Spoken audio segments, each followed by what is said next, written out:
शिर्डीतील साकुरीच्या श्रीखंडे ओढ्याला पूर आला। अहिल्यानगर शिर्डी महामार्गावर वाहतूक विस्कळीत झाली। रात्री पुराच्या पाण्यात मोटरसायकल घातल्यानं दोघं तरुण वाहून गेले।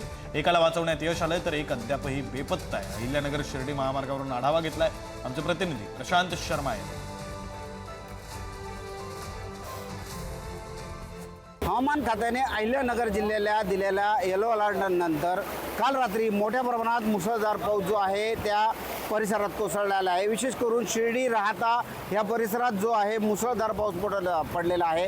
आता आपण अहिल्यानगर शिर्डी ह्या महामार्गावर आहोत। या ठिकाणच्या शिर्डीला जोडणाऱ्या श्रीखंडे ओढ्याला 2022 नंतर पुन्हा एकदा मोठ्या प्रमाणात पाणी आल्याने शिर्डीकडे जाणारी आणि शिर्डीकडून अहिल्यानगरकडे येणारी वाहतूक जी आहे ती विस्कळीत झालेली आहे।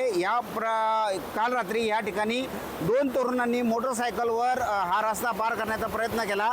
त्यात एक तरुणाला वाचवण्यात यश आलेलं आहे, मात्र एक तरुण वाहून गेलेला आहे। त्याचा शोध सध्या घेण्याचा सुरू झालेला आहे। मोठ्या प्रमाणात या ठिकाणी पाणी आल्याने बघ्यांची गर्दी मोठी झालेली आहे। मात्र एकंदरीतच बघितलं तर नाल्यावर झालेली मोठ्या प्रमाणाची अतिक्रमणे यामुळे शिर्डीसारख्या महत्त्वाच्या शहराला जोडणाऱ्या रस्त्यावर मात्र पुन्हा एकदा पाणी साचल्याचं दिसून येत आहे। आता पुन्हा एकदा प्रशासनाला हे पाणी काढण्याची कसरत करावी लागते। त्याचबरोबरीने ही जी अतिक्रमण आहे त्याकडेही लक्ष देण्याची गरज असलेली आहे। सध्या मात्र अहिल्यानगर शिर्डी हा जो महामार्ग आहे हा ठप्प झालेला आहे। पाऊस मोठ्या प्रमाणात पडल्याने अनेक शेतात जे आहे ते पाणी साचलेलं आहे। शिर्डी शहरातही मोठ्या प्रमाणात अनेक भागात पाणी साचल्याचं दिसून येत आहे।